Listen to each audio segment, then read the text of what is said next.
Hello, everybody. My name is David Lange, and today I'll be presenting on my project, Shoreline Erosion and Geomorphology of Canyon Ferry Lake. So first, a little bit of background. Canyon Ferry Lake is a dammed reservoir about 15 miles east of Helena, Montana. And in recent years, residents and visitors have reported rapid erosion along the lake shorelines.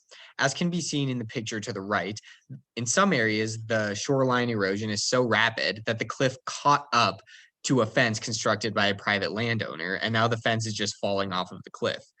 Erosion this rapid is a concern for several reasons. First, Canyon Ferry Lake is an important agricultural site, so land loss can be a concern to these landowners and these farmers. But secondly, it's an important recreational site. There's many campgrounds and boat launches around the lake. Despite this, the Bureau of Reclamation, the agency currently managing Canyon Ferry Lake, really hasn't done a large-scale study on relative erosion risk at Canyon Ferry. And in their reports, they really only mention a few small mitigation efforts at specific campsites. For this reason, I chose to do my project on the shoreline erosion of Canyon Ferry due to the important assets along the lake and the relative lack of research on erosion risk. So let's get into our methods and how we quantify and did research on erosion risk. So the initial goal was to calculate rates, calculate actual shoreline retreat per year along Canyon Ferry Lake at certain specific sites. This quickly turned out to be a challenge for several reasons. First, due to the availability of imagery and historical data, and also because of the quality of said data. As you can see, these are two images, both acquired from Google Earth, but Google Earth cited different sources as to how they got these images.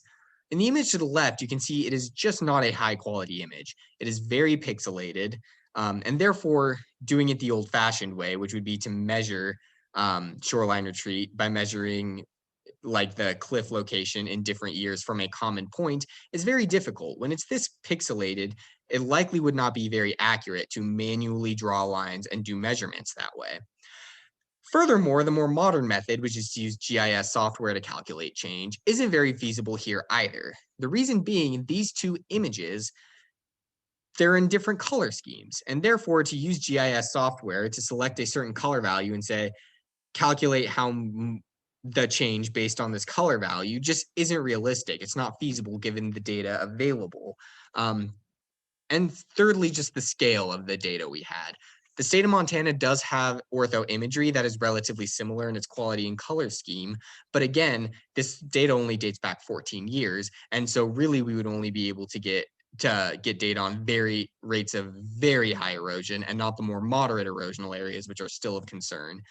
Therefore, I had to go back to the drawing board a little bit to figure out a method that would work for this area given the data. Now, there are several examples in the scientific literature of people using an alternate method to study erosion, and this being to classify the shoreline into morphotypes and then use concepts of geomorphology to draw conclusions about relative erosion rates based on morphotypes. Initially, we classified the Canyon Ferry shoreline into 4 morphotypes, and we're going to go through them here. First, steep cliffs, rapid erosion. There are several sites of very steep cliffs at Canyon Ferry, and there's a lot of evidence of erosion at these sites. For example, there will be boulders on the beach of identical lithology to the cliff, meaning that the boulder likely came from the cliff, and if the boulder fell off of the cliff, that is, in essence, erosion. But there's also other types of evidence that we saw at these areas. You can see cracks in many of these areas.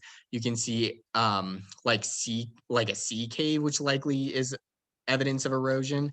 So we classified this morphotype as being indicative of rapid erosion, more than likely. Secondly, we have a more sloped beach of moderate erosion. This likely isn't eroding quite as quickly as the steeper cliffs, both because, as you can see in the right image of the sloped beach morphotype, there is some vegetation, so there is likely a little bit of ability for plants to thrive there. But there is evidence of erosion. There's a lot of exposed sediments along these beaches, suggesting other sediments are being taken away. Therefore, we do have evidence of erosion here, but not likely to be as rapid as the steeper cliffs. Our fourth morphotype is stable, and we mapped stable shoreline basically by finding areas of dense vegetation. A, because vegetation protects against future erosion, but B, it is also indicative of being resistant to erosion historically, as plant communities would have a hard time thriving if ground is constantly being cut out from underneath them. So that's how we mapped our third morphotype. And lastly, our fourth morphotype was shoreline deposition. Now, essentially, deposition is the opposite of erosion, whereas erosion is sediment being taken away from an area, and therefore that area getting smaller or falling apart. It is sediment actually being deposited into a new area, either growing the beach or creating new landforms. Often at Canyon Ferry, the depositional areas are bay mouth bars, where streams would deposit sediment as they approach the lake, as can be seen in those two images there. There are exceptions, but that is largely where we see shoreline deposition in Canyon Ferry. So now let's get into our results. First, the large image you can see is the completed shoreline morphotype map. We classified the entire shoreline into one of these four morphotypes initially. However, we changed the morphotype classification a little bit after the fact. We added a fifth morphotype, which is steep cliffs that aren't eroding. As you can see, the red is that fifth morphotype, and this area is granite. Granite is an igneous rock, well-formed, unlikely to erode. And furthermore, there just wasn't a lot of evidence of erosion in these areas. There weren't really boulders that looked like they fell off the cliff there. There just wasn't a lot of evidence. So after the fact, once we realized that there was an area that didn't quite fit, we added this fifth morphotype of steep but not eroding. So this is the completed map you can see here. Our next step was to overlay a geologic map, and we used the Canyon Ferry Special Focus Map from the Montana Bureau of Mines and Geology. We are able to see some correlations between morphotype and geologic unit based on this analysis. For example, the steep, rapidly eroding cliffs, largely along tertiary sedimentary units. These sedimentary units are often faulted, which would weaken them, so it makes sense they would erode more rapidly. And as said before, it's largely sedimentary units. It's small stuff that has been deposited, sometimes large stuff, but often small things that have been deposited that are going to fall apart more easily than a well-formed igneous rock like granite. Secondly, stable shorelines are often along quaternary alluvium units. This does make some sense, as quaternary alluvium units usually have active streams in them. Active streams mean more vegetation means less erosion. This makes some sense. And lastly, deposition is also commonly found along these alluvium units, because these alluvium units often, that stream will deposit sediment and create a new beach, essentially, where the stream meets the lake. There is one notable exception. There is that long blue line in the north central part of the lake, and this is a depositional area, but there is no obvious mechanism of deposition like there is with the streams. So there is a major area of deposition that doesn't quite fit this pattern. We'll discuss that a little bit more in a future slide. Now, there is GIS analysis underway currently to quantify this a little bit more. For example, using GIS software, we are able to determine, for example, this geologic unit that intersects with the lake is this percentage of this morphotype and this percentage of morphotype B. So we're trying to quantify these correlations a little bit more, and that is currently in progress using GIS software. And then the next phase of this study, which is also in progress, will be to analyze this using the different morphotypes relative to aspect and fetch. So just to define these terms, aspect is the orientation of the beach northeast, southwest, and fetch is the distance over water which wind is able to blow. Both of these are important for wave energy.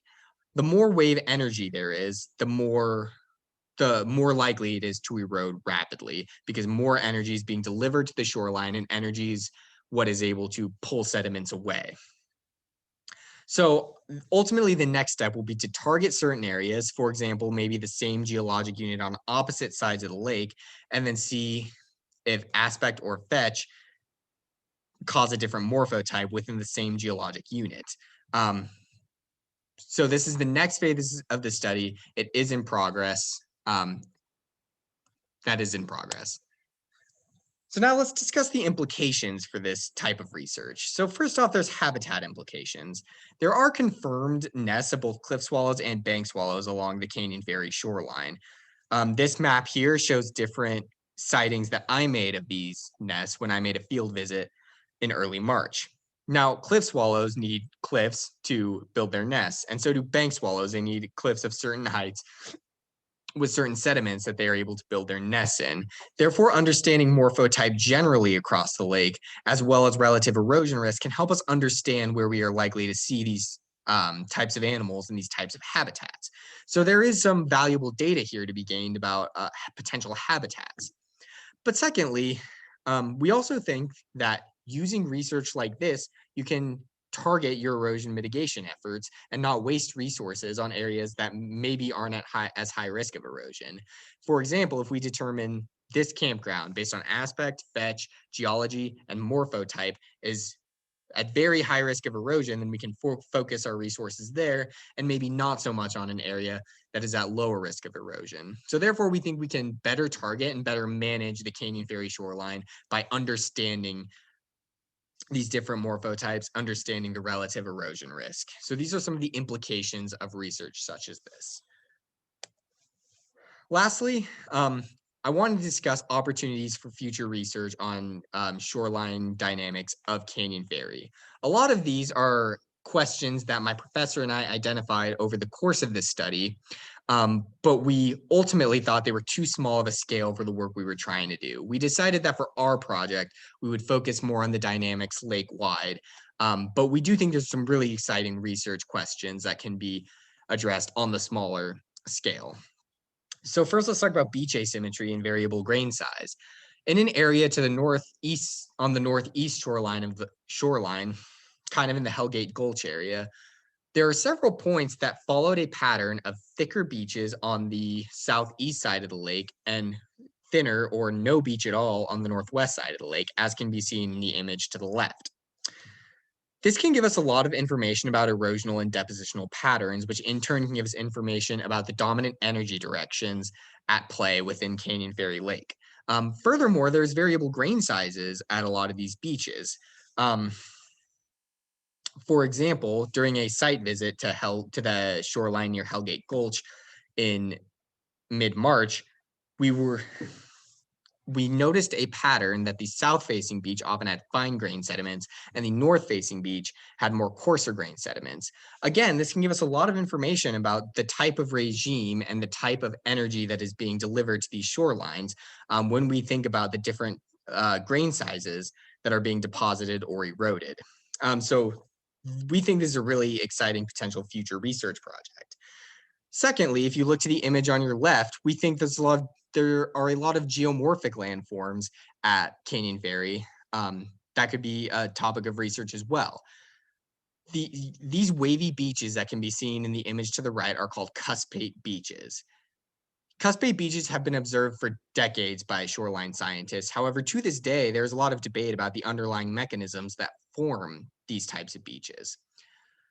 Therefore, we think that there are some exciting research questions that could be addressed at Canyon Ferry about geomorphology in general. If we have a lot of data on a relatively simple, relatively closed system such as Canyon Ferry, perhaps we can do some research on the underlying mechanisms that form something such as cuspate spits. For example, if we look at the beach asymmetry and variable grain size just a few miles to the north of this area, determine a dominant energy direction, determine general depositional patterns, and then extrapolate these dominant energy directions throughout the entire lake, perhaps we can find some evidence to prove or disprove a hypothesis on the formation of these cuspate spits. These cuspate spits are the long blue, the long depositional area that we discussed earlier where there's no obvious mechanism, but we think that there's some really exciting research here that could be done to determine the mechanism. This concludes my presentation. Thank you all for watching.